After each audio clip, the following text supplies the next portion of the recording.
Anthony, thank you so much for joining today. Oh, I couldn't wait to get the chance to talk to you again. We don't I do this know, and enough. we don't do this enough. I know, and I've been talking to you in my head, so I thought, why not actually talk to the real you? I love that. All right, so Anthony, you pull no punches ever, and I wanted to get your take on a couple of really critical issues that I know are important to both of us. So our inboxes are full of nutso sales messaging. Tell me how automation and scale, we're kind of worshiping at that altar, how that's impacted the quality of sales outreach. Mm. Well, I have very, very strong opinions about sequences, and especially sequences where there's not even really another person on the other side.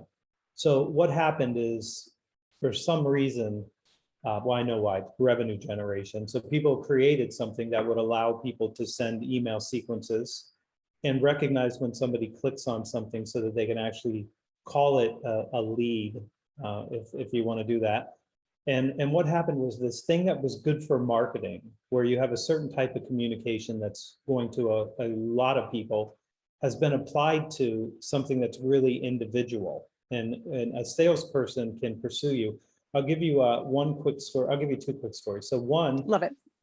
I got an email from a person. I ignored it. I got the second email with the first email underneath it, and then the third with the second and first, and the fourth. And eventually I sent this person a note saying, your prospecting approach is awful. You should read Jeb Blunt's Fanatical Prospecting and take a different approach. Well, maybe 4 or 5 days went by. And then I got a note from the salesperson that said, I didn't send you any of those emails. My chief marketing officer did, and I didn't even know who you were until you reached out to me. So that's what we've done. Now, what's happening is, because so many people were taught to create these sequences and to use these sequences, and that the salesperson should only be responsible once somebody says, yes, they're interested, which is a terrible idea, by the way. Now everybody's inboxes are overflowing with these things. So now you, as a sales rep who's actually taking the time to craft a message to someone that you really want to talk to, it shows up with about 100 other ones that look similar enough that you all now get just immediately moved to trash if you're not already being picked up by Google's spam filter. So I checked the other day, I get up very early in the morning, very early. So I'm awake at 4 o'clock in the morning. I already had 5 emails that were automated in my spam filter that Google automatically just moved out. And I just wondered, like, what do you think you're doing? What they're doing is they're ruining the ability for us to get a message. And now we've seen LinkedIn, who doesn't allow you to use automation, but it's being used on LinkedIn. So people connect with you and immediately pitch you. And now you can't communicate with them on LinkedIn. The only social platform useful to salespeople is now being degraded and destroyed by automation, because everyone now is skeptical. Like, I can't open up my InMail without having a bunch of people pitching me straight out of the gate that don't even know they're pitching me. And how do I know that? Is because I get about 5 to 6 in the course of a month of people that sell sales training. And I don't feel like I'm a good candidate for what they sell, but I think they might be a good candidate for what I sell. So I look at this and go, like, you're ruining the platform. We're not going to be able to communicate with people because we're just spamming them to death. They're harming the profession, and they're harming those of us who believe that this is a complex, dynamic conversation that we're having with individuals to help them get better results.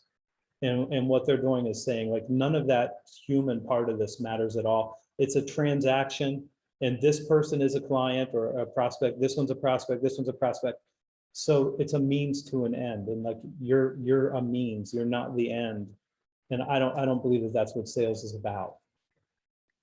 No, and to be fair, there is a lot of marketing automation. There's also a lot of sales automation, and in general, we've got sales tech that's doing this kind of stuff. We have martech that's doing this kind of stuff, and it's the thing that challenges me when I've been CMO working with a head of sales peer, and we're doing all this stuff. And we're hiring more and more sales, SDRs, BDRs, whatever you call them, because our outreach is not effective. I mean, it's just a mess. And there's no time for salespeople to be researching because, as they should be, it's just, it's bananas. What do you think is the answer? I think that there's a role for automation, and automation should Agreed. be the things where a human being can't add any value. So I have my bills automatically paid. Well, I don't add anything to it. I don't add anything to it. AT&T, they send me a bill, it's $510.88. It's the same, like there's no reason for me to do anything. If you could have my notes and that automatically go into salesforce.com, if you could update the contact information for me, all of those things are wonderful. All of the transactional emails, like you send me a Zoom invite, I accept it, and you send me a reminder. That's nice that the reminder shows up or that it's automatically on my calendar. That's good automation.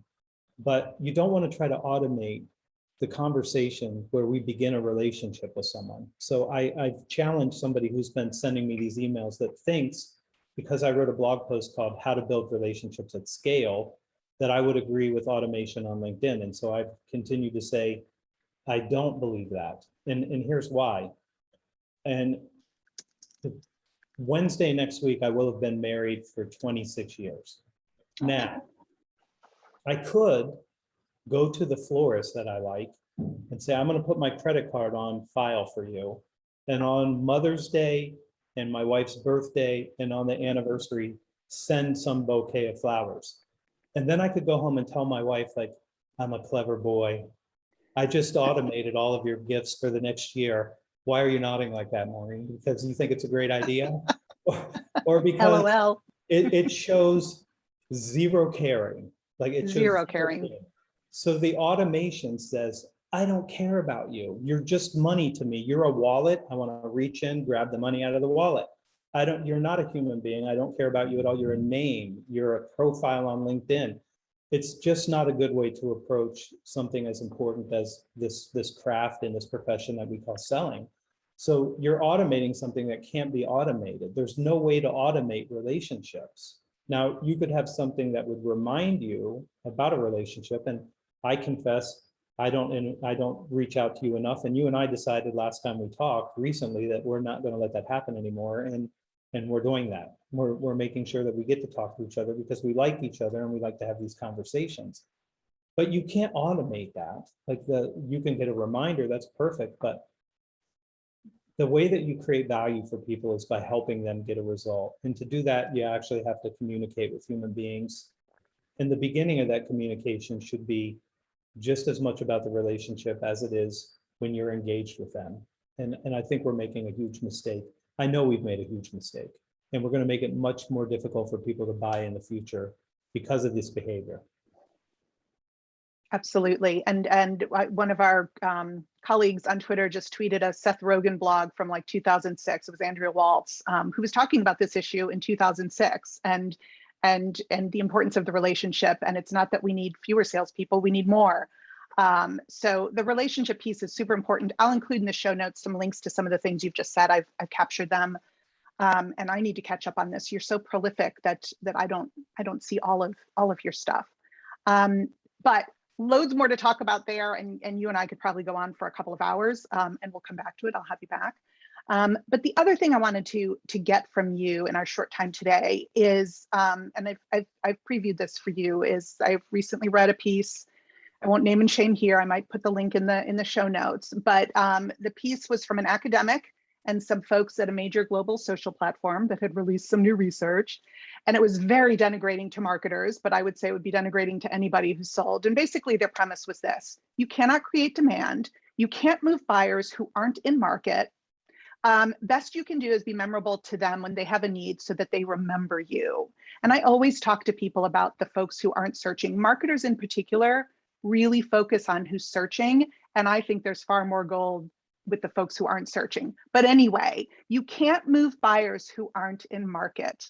What do you have to say to that, Anthony? Well, I'm gonna agree with the first premise. You can't create demand because it already exists. So this is the thing that you have to understand about demand.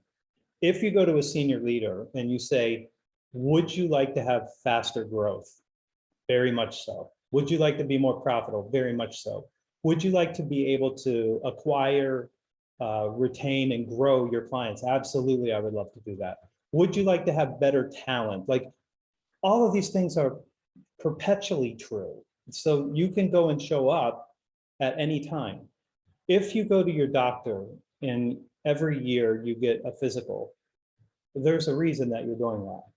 There may be something wrong that you're unaware of, that if you knew, you could do something about. Okay, so my premise is that the way that the legacy sales approaches work is that Maureen has to be dissatisfied so that I can go in and help her. No, she might not know that she needs to be dissatisfied right Exactly. now. And it's my job to help her not suffer the negative consequences of not making the change before she could have to to make that change. So why would I let you get hurt and then go, Maureen, like, you shouldn't have done that. Now you need to fix it, and this is what you need to do. Why wouldn't I show up and say, if you don't make this change soon, you're going to suffer negative consequences. And it's going to be much harder to do this on a timeline that's not of your making than it is on a timeline that is of your making. So I'd love to have a conversation with you about how we start putting something in place so that you don't get the negative consequences and you get the positive outcomes instead. That's your job. So if you think about what we do, like, you're a world-class swimmer and a lifeguard, and somebody's drowning, and you're like, I don't want to bother them. They haven't asked for any help yet. When they raise their hand, then no, they're drowning. They're all Yes. drowning. Like, go and help them proactively. What's the point of having the power to help somebody change and get better results if they have to suffer the consequences that you could prevent before you decide to help them? It makes zero sense at all. And I don't know if you've seen these numbers. Diane Hinchcliffe often talks about, in the world of tech buying, so like in a CIO's budget, that some percentage of CIO spend, let's say it's 30, and I need to get this stat, are for projects that weren't budgeted. And in my sales career, probably 75% of what I sold wasn't budgeted, but you bubble up pain for people that they already have. It's the frog in the hot water. If they're in the hot water forever, they don't notice it's hot. It's getting hotter. I mean, is that what you've seen in all the companies that you've worked with? Absolutely. A lot of people don't know that they should be dissatisfied. And a lot of people, Maureen, where we are right now, this is the difficult part. So I started selling a long time ago. My first job cold calling, I was 15. So that was like almost 8 years ago, or maybe even a little bit longer than that, somewhere in that neighborhood. But the thing that we have done with this idea of, like, wait until they get hurt, wait until they have pain, wait until there's no waiting. There's no waiting. And so when you look at, like, it's unbudgeted. Yeah, well, everybody has a budget for something when it's something in line with what they already want. And so this demand generation, I agree, you can't create it because it's already there. And when you speak to the demand, I mean, this is one of the things that you'll learn if you study copywriters. If the person is responsible for the bad results, then they won't buy anything. This is why you can sell somebody a diet plan, and then you have to tell them, like, it wasn't your fault. It's because you didn't have the right supplements, or you didn't have the right exercise plan, or this other thing. But the demand never goes away. Everybody wants to be richer, thinner. Like, these things just exist, but they exist in B2B too. I need greater efficiency. I need more clients. All of these things are all perpetual, but they don't know what they don't know. So most of us are ignorant. Like, we know what we know, but we don't know what we don't know. And then when somebody shows you this, like, there's another way to do this, it's a better way than you're doing it, you're actually preventing them from harm. That's what I think we're supposed to be doing in our roles. That's one man's opinion.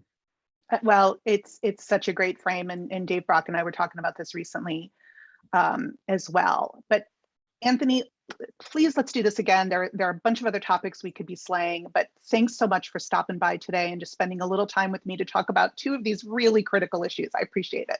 Yeah, thank you for having me.